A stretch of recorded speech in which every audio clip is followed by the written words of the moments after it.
안녕하세요, 여러분. 실리콘밸리 만물 박사입니다. 2026년 4월 24일 금요일.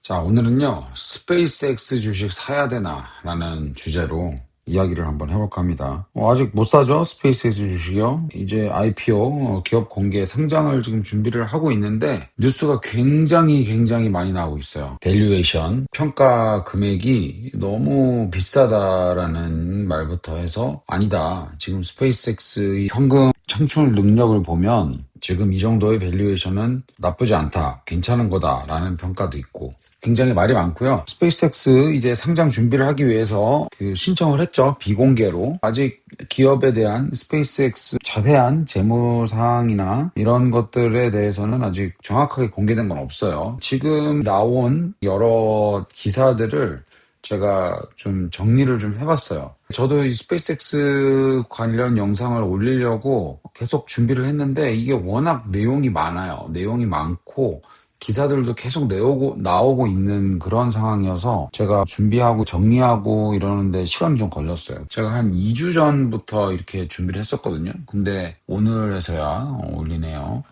하여튼 이거 한번 스페이스X 시작 한번 해보겠습니다. 4월 14일에 난 기사예요. 스페이스X의 상장에 스타링크가 왜 이렇게 중요하냐. 스타링크 많이 들어보셨죠? 그러면 스타링크가 뭔지 한번 간단하게 볼게요. 뭐 인터넷 서비스예요. 인터넷 서비스인데 400mbps 속도가 굉장히 빠르죠. 그리고 두 가지가 있어요. 이렇게 레지덴셜 이 주거에서 지붕 위에다가 고정시켜서 쓰는 게 있고요. 롬이라고 해서요. 들고 다니는 거예요. 스타링크 미니라는 게 있는데 이렇게 들고 다니면서 인터넷을 쓸 수 있는 거예요. 이게 되게 작죠? 이게 한 200메가 정도 나와요. 초당. 휴대용 배터리를 연결시켜도 작동이 되고요. 이렇게 캠핑 가서도 많이 써요. 미국은 워낙 나라가 크기 때문에 캠핑 같은 데 가면은 핸드폰이 잘 안 터지거든요. 그럴 때 이제 이런 거 올려놓고 쓰는 거고, 저도 예전에 한번 캠핑을 갔을 때 옆에 있던 사람이 이 스타링크를 쓰는 걸 봐서 저도 한번 구경을 한번 해봤거든요. 근데 속도가 굉장히 잘 나와요. 굉장히 빠르게. 전혀 사용하는데 지장이 없을 정도로 영상 보고 이러는 것도 전혀 지장이 없을 정도로 속도가 굉장히 잘 나왔습니다. 그래서 이 스타링크가 도대체 뭔데 이렇게 중요하냐. 이렇게 써놨어요. 왜 중요하겠어? 결국은 돈을 버는 게 이게 스타링크가 굉장히 크거든요. 이거 보면요. 스타링크에 대해서 설명을 해놨고, 지금 스타링크를 가입을 해서 돈을 내고 있는 유료 회원이 900만 명이에요. 900만 명인데, 중요한 건 이 900만 명의 절반이 2025년에 추가가 됐어요. 엄청나죠? 그러니까 성장 속도가 벤트예요. 어마어마한 속도로 지금 이 가입자들이 늘어나고 있고요. 스타링크라는 이 인터넷 서비스는 저고도 위성이라죠. Low Earth Orbit이라고 해서 저지구 궤도를 도는 인공위성이 인터넷 제공해 주는 거고, 이게 지금 거의 이런 위성을요, 여기 나오죠? 70개 인공위성을 매주 70개 정도의 인공위성을 쏘는 속도로 인공위성을 추가하고 있어요. 그러니까 전 세계에서 거의 안 터지는 곳이 없을 거예요. 그래서 이 스타링크를 900만 명이라 그랬잖아요. 네, 여기 나오죠. 작년에만 460만 명이 가입자가 늘었어요. 그리고 이제 스타링크가 또 준비하고 있는 게 인터넷도 인터넷이지만 이제 핸드폰도 다이렉트 투 셀이라고 PC라고 해서 인공위성에서 바로 핸드폰으로 전파를 쏴주는 그런 개념의 통신도 지금 스타링크가 준비를 하고 있어요. 이게 그런 개념도고요. 그래서 스타링크가 얼마나 돈을 버냐. 스타링크가 2025년에 100억 달러 정도의 매출을 올렸을 걸로 추정을 하고 있어요. 100억 달러면 거의 15조죠? 15조의 매출을 올리고 이게 스페이스X 60억 달러 정도의 되는 매출의 67%를 차지를 하고 있어요. 그 다음에 순이익이 60억 달러 정도로 추산이 되고 있습니다. 한 9조, 10조 정도 되겠죠? 스페이스X의 이 숫자가 이래요. 2025년. 추정치긴 한데 이게 거의 비슷할 거예요. 그런데 자 볼까요? 이게 4월 9일 보도예요. 4월 9일에 2025년에 스페이스X가 50억 달러의 손실을 기록했다라고 인포메이션지라는 이 인포메이션 매체가 보도를 했어요. 이건 뭐냐면은 xAI랑 합병을 했잖아요. 일론 머스크 회사. xAI가 쓴 그런 투자, R&D 투자 금액이 반영이 된 금액으로 지금 생각이 됩니다. 그래서 스페이스X는 스타링크에서는 돈을 벌고 있는데 지금 뭐 워낙 천문학적인 금액이 이 인공지능에 투자가 되고 있기 때문에 xAI와의 합병 이후에 이런 손실이 발생한 걸로 지금 예상이 되고 있어요. 자, 여기서 보면요. 자, 이건 4월 13일에 나온 보도예요. 자, 이제 스페이스X가 상장을 해요. 그래서 테슬라와의 합병이 엔드게임, 최종 종착역이 될 수 있다라는 거죠. 이렇게 분석을 하고 있어요. 스페이스X가 상장을 하고 나서 테슬라와의 합병을 결국은 일론 머스크가 염두를 하고 있는 게 아닌가 그런 지금 추측을 하고 있습니다. 그 스페이스X가 어마어마한 그런 밸류에이션으로 지금 상장을 준비하고 있다 뭐 이렇게 얘기를 하고 있고요. 뭐 지금 보시면은 스타링크 그 인공위성이 진짜 엄청 발사를 많이 하고 있어요. 처음에 2018년 2월에 그 인공위성을 쐈는데 작년에는 거의 1200회 정도, 올해도 벌써 이제 지금 3달밖에 안 지났는데 거의 900회 가깝죠. 네, 스타링. 그다음에 스페이스X 우주로 발사도 이렇게 급증을 해요. 그죠? 작년에는 170회를 했는데 올해도 벌써 이제 한 40회 정도 했고요. 그래서 여기 보면요. 지금 이 예상 가격은 1조 달러, 1조 2,500억 달러에서 2조 달러까지 이야기가 나오고 있습니다. 2조 달러죠. 2조 달러면은 3천조죠. 3천조. 그래서 2026년 기준 매출로 멀티플이 75배, 그다음에 에비타 기준으로는 160배, 160배의 멀티플을 지금 하고 있는데 여기 얘기하는 게 테슬라가 지금 100배에서 거래가 되고 있거든요. 그러니까 이 스페이스X가 160배에 추정이 된다라는 거는 굉장히 밸류에이션이 높다라는 거죠. 좀 비싸다 이런 얘기도 하고는 있어요. 그런데 여기 한 애널리스트는 스페이스X는 굉장히 독특하다. 왜냐면은 지금 전 세계의 우주로 화물을 나르거나 이 사람을 나르는 이런 발사의 절반을 지금 완전 스페이스X가 다 하고 있어요. 그다음에 로켓도 재사용을 하고 있어서 비용도 엄청 싸죠. 그다음에 스타링크도 만들고 있죠. 뭐 하는 게 되게 많아요. 그리고 900만 명의 이용자들을 보유하고 있고 이 사람들이 최소 한 달에 $50씩이니까 한 명당 $600를 계속 내는 거예요. 그러니까 굉장한 매출이 나오는 거죠. 그래서 여기 보면은 캐시 머신이라고 얘기하고 있어요. 이렇게 되게 긍정적이고 장밋빛 전망을 지금 끌어다 왔는데 이제 또 얘기를 하는 게 스페이스X가 우주에 이제 데이터 센터에 크게 베팅을 하고 있다 이 얘기도 합니다. 이 얘기를 들어가기 전에 제 채널에서 보시면은 여기 테라팹을 분석하는 테슬라 스페이스X의 테라팹 이 영상을 보시면 도움이 많이 될 거예요. 이 테슬라와 스페이스X가 테라팹을 만들기 위해서 이렇게 하고 있는데 테라팹은 결국은 우주 데이터 센터를 만들기 위한 전초 기지 역할을 할 겁니다. 이 영상을 한번 꼭 보시면 도움이 될 거예요. 그래서 테라팹을 이제 얘기를 하고 있어요. 그래서 스페이스, 우주에서의 데이터 센터를 운영하는 그런 계산을 하는데 결론은 우주에서 데이터 센터를 만들면요. 지구에서 운영하는 것보다 처음에는 건설 비용이 많이 들지만 유지 비용이 훨씬 적게 들기 때문에 결국에는 이득이 될 수 있다라고 지금 분석을 하고 있어요. 더군다나 스페이스X는 팔콘이라는 우주선, 팔콘 9, 팔콘 헤비라는 우주선도 있지만 지금 이제 개발 중인 스타쉽이라는 초대형 우주선이 있거든요. 그 우주선으로 만약에 인공위성을 나르기 시작하면 인공위성 하나당 발사 단가가 굉장히 낮아집니다. 그렇게 되면 이 우주 데이터 센터의 건설 비용도 획기적으로 낮아져서 여기 보면요. 지구에서 건설하는 거에 비해서 한 20% 정도밖에 비싸지 않을 거라고 추측을 하고 있어요. 그러니까 이 전제는 지금 스타쉽이라는 대형 우주선이 개발이 완료가 될 경우에 이 정도의 비용 절감 효과가 있을 수 있다라고 생각을 하는 거죠. 그러면은 이걸로 도대체 뭐 할 거냐? 뭐 하겠어요? 이 컴퓨팅 능력, 연산 능력을 파는 거죠. 미국에 그런 회사들 많잖아요. 엔비디아의 GPU 확보를 해서 돌리고 임대를 해주는 거죠. 임대 사업을 해도 돈을 엄청나게 버는 거예요. 왜냐면 유지비가 거의 안 드니까요. 전력 비용 안 들죠. 지금 구글이나 이런 기업들은 인공지능 관련 지출의 거의 절반이 전기세예요. 전기세. 어마어마합니다. 전기세가. 이마저도 지금 미국은 급증하는 인공지능의 수요를 따라가지 못해서 전력이 부족한 상황이잖아요. 그러니까 전기는 더 비싸질 확률도 있죠. 그러면은 앞으로 이 관련 지출이 더 늘어나는데 우주에 인공지능 데이터 센터를 만들어 놓는다? 그러면 전기세? 태양이 있잖아요. 태양. 태양열을 쓰는 거죠. 그러면은 비용이 엄청 절약이 되는 거죠. 비용을 엄청 절약이 되는데 고객들한테 이 컴퓨터 능력, 연산 능력을 인공지능 데이터 센터 임대해 준다? 그러면은 이 스타링크보다 어찌 보면 더 큰 매출을 올릴 수 있는 그런 상황이 생길 수도 있어요. 자, 그런데 사실 이 스페이스X는 지금 이제 돈을 만들어내는 캐시카우는 당연히 스타링크죠. 스타링크랑 우주 발사 서비스인데 이 스페이스X의 그 상장 이후 결국은 이 스페이스X가 예를 들어서 2조 달러의 가치를 받아서 상장을 해요. 그럼 이걸 사야 되나 말아야 되냐? 이게 이제 궁금해지는 거잖아요. 그러면 스페이스X가 스타링크 말고도 뭘 하는지를 한번 살펴볼 필요가 있어요. 자, 일단은 이걸 볼게요. 이게 이제 페일로드라는 우주 관련 매체인데요. 2025년에 우주 발사한 거 통계를 냈어요. 국가별로. 미국이 81회, 중국이 2회죠. 자, 볼게요. 미국이 181회인데요. 스페이스X가 170회를 했어요. 170회. 스페이스X 혼자서. 팔컨 9이 165회, 스타쉽이 자, 미국이 아직까지 미국 이야기입니다.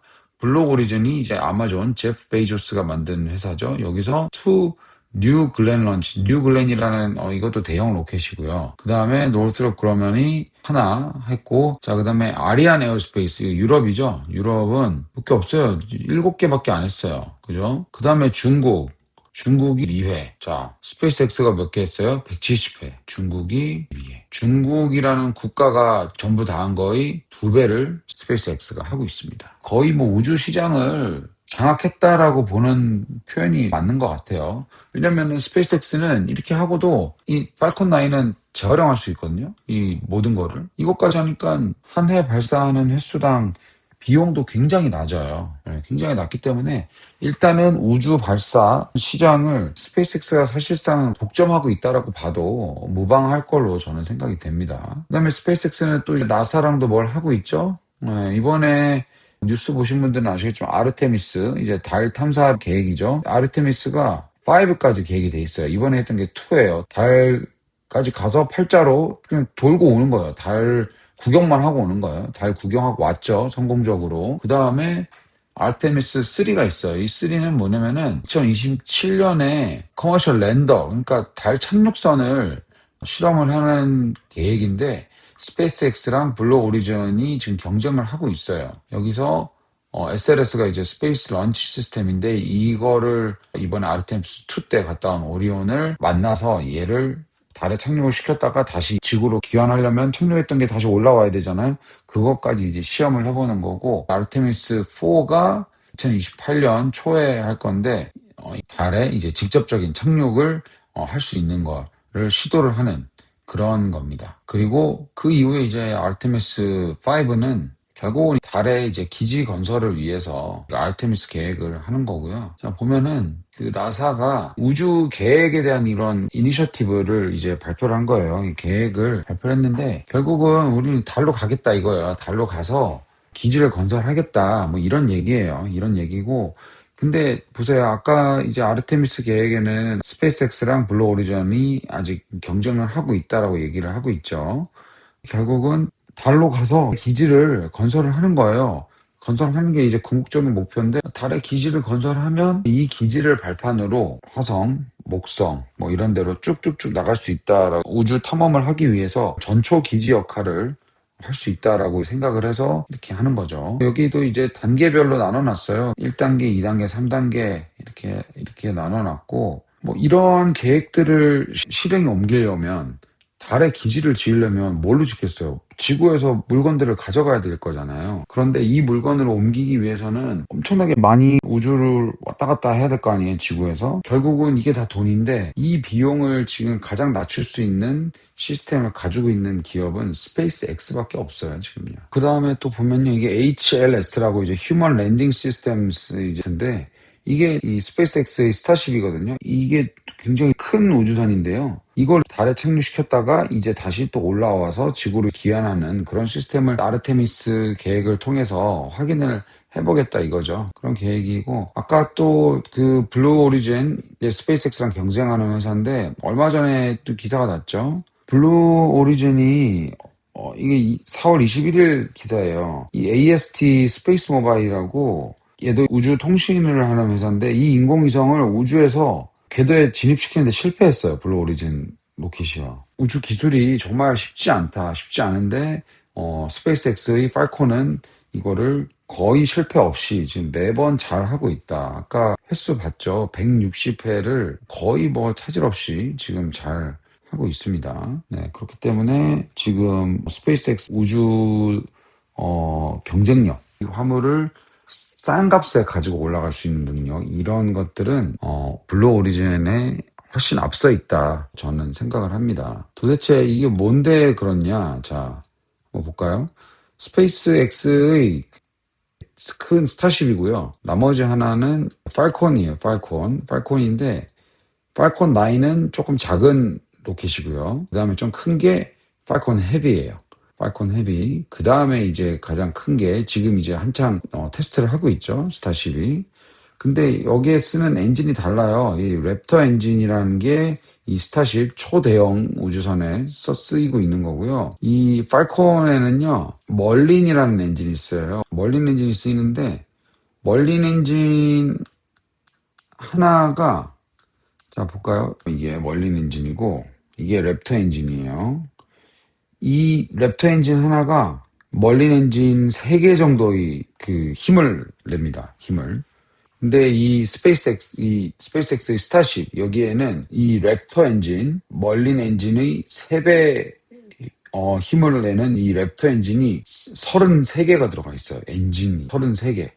엄청나죠? 그 다음에 아까 말씀드렸던 이 팔콘 9은 멀린 엔진 9개예요. 9개고 팔콘 헤비 있죠? 팔콘 헤비는 이 멀린 엔진이 27개가 들어갑니다. 27. 그러니까 이 랩터 엔진이 33개가 들어간 스타쉽이 엄청나게 크다는 걸 알 수 있죠. 그래서 한번 우주로 올라가면은 한 100에서 150톤을 우주로 올릴 수 있어요. 이거는 이제 추진체고요. 여기에 이제 화물이 들어가는데 이것도 대부분이 다 연료예요. 그리고 여기에 이제 집중적으로 화물이 들어가고 사람이 살 수 있는 공간이 이 위쪽에 되게 많습니다. 그렇게 되기 때문에 여기서 화물을 굉장히 많이 100에서 150톤씩 올릴 수 있으니까 단가가 굉장히 싸지는 거죠. 이것도 다시 쓸 수 있고 이 로켓도 다시 쓸 수 있으니까. 그렇기 때문에 블루 오리진과는 비교가 안 되는 그런 가격 경쟁력을 스타쉽이 가지고 있다라고 생각을 합니다. 지금 당장 돈을 벌지는 못하죠. 아직 테스트 중이니까. 지금 팔콘 9이 우주를 왔다 갔다 하는 것처럼 스타쉽이 안정적으로 운행이 되기만 한다 그러면은 정말 우주로 보내는 화물의 단가가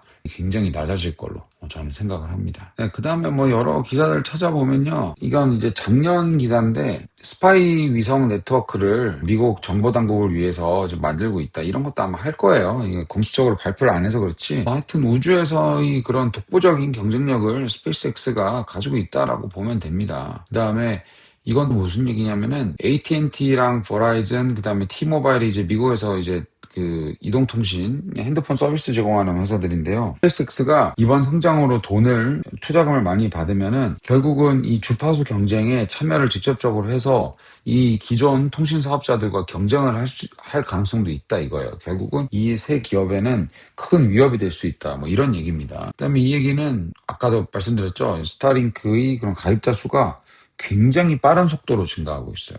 굉장히 빠른 속도로 증가하고 있고, 아까 보여드렸죠. 이 집에서 쓰는 거. 이거는 이제 롬이고요. 레지덴셜은요, 속도도 빠르고, 보면은 한 달에 $35밖에 안 해요. 엄청 싸요. 엄청 인터넷이 쌉니다. 진짜. 요게 접시거든요. 인터넷이 미국은 그래도 뭐 한 달에 못해도 한 $100는 하거든요. 근데 한 달에 $35밖에 안 하니까 사람들이 앞으로 제 생각에는 굉장히 많이 쓸 것 같아요. 그리고 이 가지고 다니는 이동형도요. 이게 이제 키트 이동형 안테나가 $200는 거고 이 요금제도 보면은 한 달에 $50면 돼요. 100기가. 그다음에 이제 무제한 요금제는 $165인데 100기가도 뭐 쓸만하거든요. 계속 24시간 내내 이동하면서 쓰는 건 아니니까 $10밖에 안 해요. 굉장히 요금이 저렴한 편이에요. 왜냐면은 어차피 인공위성은 돌아다니고 있잖아요. 지구 위에서. 그러니까 얘네들은 굳이 뭐 돈을 비싸게 받을 필요가 없는 거예요. 그럼 앱을 다운받아서 연결만 시켜주면 되는 거고 이 키트만 팔면 되는 거니까 이렇게 저렴한 가격으로 승부를 볼 수 있는 거예요. 그러니까 가입자들 늘어나는 속도가 굉장하죠. 네. 거의 뭐 1년에 2배씩 늘어나고 있어요. 자, 그 다음에 스페이스X 경쟁력을 또 설명을 해주자면 이건 뭐냐면요. 낸시 그레이스 로만이라는 우주 망원경이에요. 우주 망원경이 드디어 완성이 된 거예요. 이게 어떤 망원경이냐면요. 허블 우주 망원경이라고 들어본 적이 있을 거예요. 허블이 만들어진 지 오래됐고 지금 활발하게 쓰고 있는 게 제임스 웹 우주 망원경이거든요. 이제 그거 말고 이제 여기 낸시 그레이스 로만 우주 망원경을 다 만들어졌어요.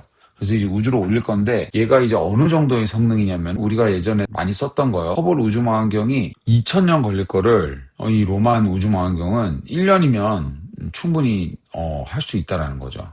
뭐 1000배 더 빠르고 200배 더 많은 하늘을 그려낼 수 있다라고 지금 얘기를 하고 있어요. 그다음에 허블이 35년 동안 400테라바이트의 데이터를 만들어냈대요. 35년간. 근데 이 지금 낸시 그레이스 로만 이 우주망원경은 500테라바이트의 데이터를 1년에 생성할 수 있습니다. 허블이 35년 걸린 것보다도 많은 데이터를 1년 만에 만들어낼 수 있는 엄청난 데이터예요. 이 우주망원경이 만들어낸 데이터가. 이 데이터 어떻게 처리를 해요? 이 프로세싱을 해요. 일단은 뭐 우주에서 지구로 보내다가 결국은 이런 데이터를 효율적으로 프로세싱하기 위해서는 우주에서 결국은 데이터 센터가 필요하다고 저는 생각을 하고요. 이거를 효과적으로 우주에 건설할 수 있는 기업은 스페이스X밖에 없어요. 만들어진 이 낸시 그레이스 로만 우주망원경을 누가 우주로 옮길까요? 스페이스X가 합니다. 팔콘 헤비에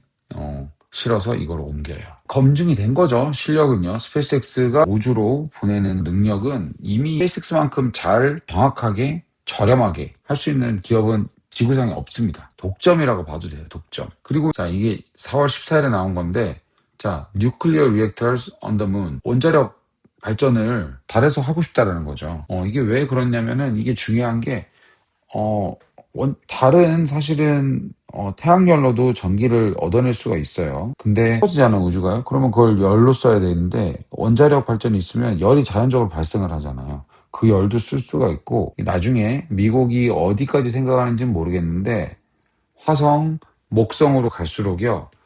태양에서 거리가 멀어지잖아요. 그러면 태양 전지 효율이 급속도로 떨어져요. 화성만 돼도 지구에서 뽑아낼 수 있는 그 태양 발전의 효율이 반 정도밖에 안 돼요. 목성까지 가잖아요. 목성은 이건 반도 아니고 한 5%밖에 안 됩니다. 지구 기준으로 5%도 안 돼요.